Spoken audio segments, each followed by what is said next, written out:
الحمدللہ رب العالمین والصلاة والسلام علی رسول الکریم اما بعد فاعوذ باللہ من الشیطان الرجیم بسم اللہ الرحمن الرحیم۔ عزیزان گرامی قدر، السلام علیکم ورحمۃ اللہ وبرکاتہ۔ تبوک سے آج مدینہ طیبہ کی طرف واپسی، سیرت النبی میں ہم اس کا مطالعہ کریں گے۔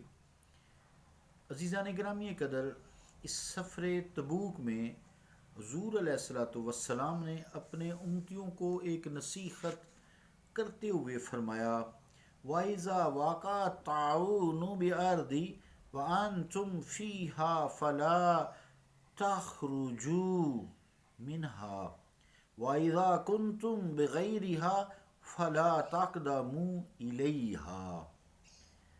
سبل الہدا جلد 5 صفحہ 664۔ ترجمہ کیا ہے حدیث پاک کا کہ اگر کسی علاقہ میں طاعون کی وبا پھوٹ پڑے اور تم اس علاقہ میں رہائش پذیر ہو تو وہاں سے نکل کر باہر نہ جاؤ، اور اگر تم اس علاقہ سے باہر ہو تو پھر اس طاعون زدہ علاقہ میں مت داخل ہو۔ یہاں وبائی مرض کی بات کی گئی ہے۔ جب وبا پھوٹ پڑے یعنی ایک سے دوسرے لوگ جو ہیں وہ بیمار ہونے شروع ہو جائیں تاکہ بیماری کو روکا جائے اور نئے بندے بیمار نہ ہوں، جیسا آج کل یہاں کرونا کا لاک ڈاؤن کیا جاتا ہے، پر وہ ایک الگ ٹاپک ہے۔ عزیزان گرامی قدر، تبوک سے مدینہ طیبہ کی طرف واپسی شروع ہو گئی۔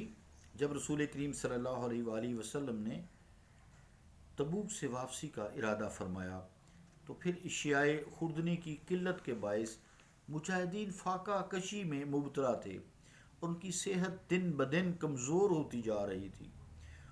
حضرت ابو ہریرہ رضی اللہ تعالی عنہ روایت کرتے ہیں کہ مجاہدین نے عرض کی، یا رسول اللہ، اگر حضور علیہ السلام اجازت فرمائیں تو ہم اپنی سواری کے اونٹوں کو ذبح کر کے ان کا گوشت پکائیں اور کھائیں اور ان کی چربی سے اپنے بالوں کی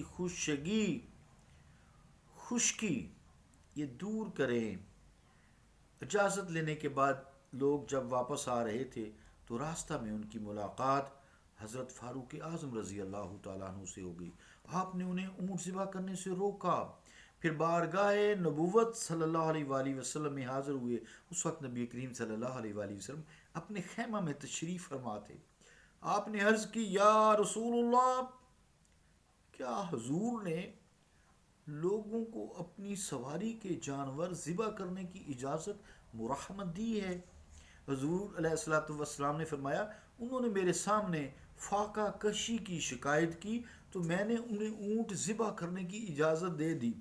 حضرت عمر فاروق رضی اللہ تعالیٰ عنہ نے عرض کی، یا رسول اللہ صلی اللہ علیہ وسلم، حضور نے اجازت نہ مرحمت فرمائیں، کیونکہ لوگوں کے پاس اگر ضرورت سے زائد سواری کے جانور ہوں تو اس میں سب کے لیے بہتری ہے۔ ہمارے اونٹ بھوک کی وجہ سے کمزور ہو گئے ہیں، اگر راستہ میں چند اونٹوں کو کوئی حادثہ پیش آ جائے تو ان زائد سواریوں پر سوار ہو کر مجاہدین راحت و آرام سے مدینہ طیبہ پہنچ جائیں گے۔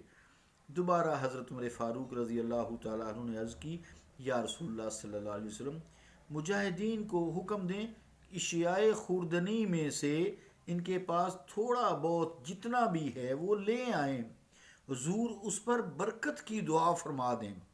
اللہ تعالیٰ ان کی اس تھوڑی قلیل مقدار اشیاء خوردنی میں اتنی برکت ڈالے گا کہ تمام لشکر کی ضروریات پوری ہو جائیں گی۔ اس طرح حضور کریم صلی اللہ تعالیٰ علیہ وآلہ وسلم نے حدیبیہ سے واپسی کے موقع پر دعا مانگی تھی۔ حضور، آپ دعا مانگیں گے تو اللہ تعالیٰ اس کو ضرور قبول فرمائے گا۔ نبی رحمت صلی اللہ تعالیٰ علیہ وآلہ وسلم نے اپنے وزیر خوش تدبیر کی اس تجویز کے ساتھ اتفاق کیا، چنانچہ دسترخوان بچھا دیا گیا اور سب مجاہدین کو حکم ملا کہ کھانے کی جو چیز ان کے پاس ہے وہ لیں اور اس دسترخوان پر ڈھیر کر دیں۔ صحابہ کرام کے پاس جتنا بھی جو کچھ تھا مال وہ کھانے والا لا کر پیش کیا گیا، جس کے پاس مٹھی بھر مکئی کا آٹا تھا وہ بھی لے آیا، جس کے پاس مٹھی بھر کھجوریں تھیں وہ بھی لے آیا، کوئی روٹی کا ٹکڑا لا رہا ہے اور کوئی ستو لا رہا ہے۔ الغرض یہ سارا سامان جمع ہوا، اس کا وزن 27 صاع بنا۔ پھر رحمت عالم صلی اللہ تعالی علیہ وآلہ وسلم اٹھے، وضو فرمایا اور 2 رکعت نفل ادا فرمائے، اس کے بعد دعا کے لیے ہاتھ پھیلا دیے، عرض کی یا اللہ یا اللہ اس طعام میں برکت عطا فرما۔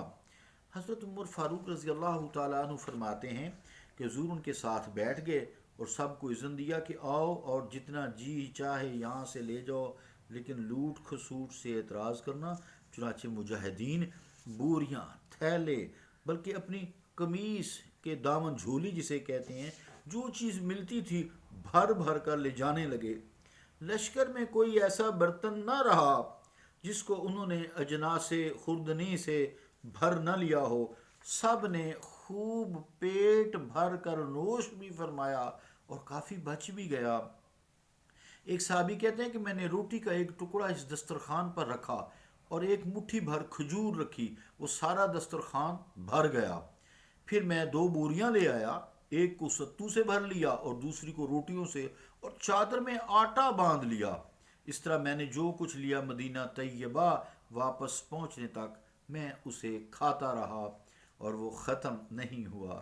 رحمت عالم صلی اللہ تعالی علیہ وآلہ وسلم اپنے کریم پروردگار کی عنایات اور برکات کا یہ عالم دیکھا تو آپ نے فرمایا اشہد ان لا الہ الا اللہ وانی رسول اللہ، اشہد ان لا الہ الا اللہ وانی رسول اللہ، میں گواہی دیتا ہوں کہ اللہ کے بغیر کوئی عبادت کے لائق نہیں، اور میں گواہی دیتا ہوں کہ میں اللہ کا رسول ہوں۔ پھر فرمایا جو آدمی یہ کلمہ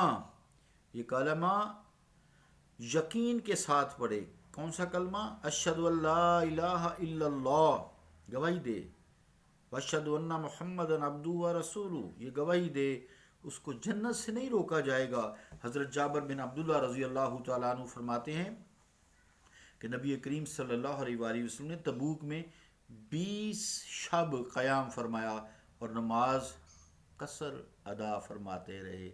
صلی اللہ تعالیٰ علی رسول خیر خلقہ محمد وعلی آلہ واصحابہ اجمعین برحمتک یا ارحم الراحمین۔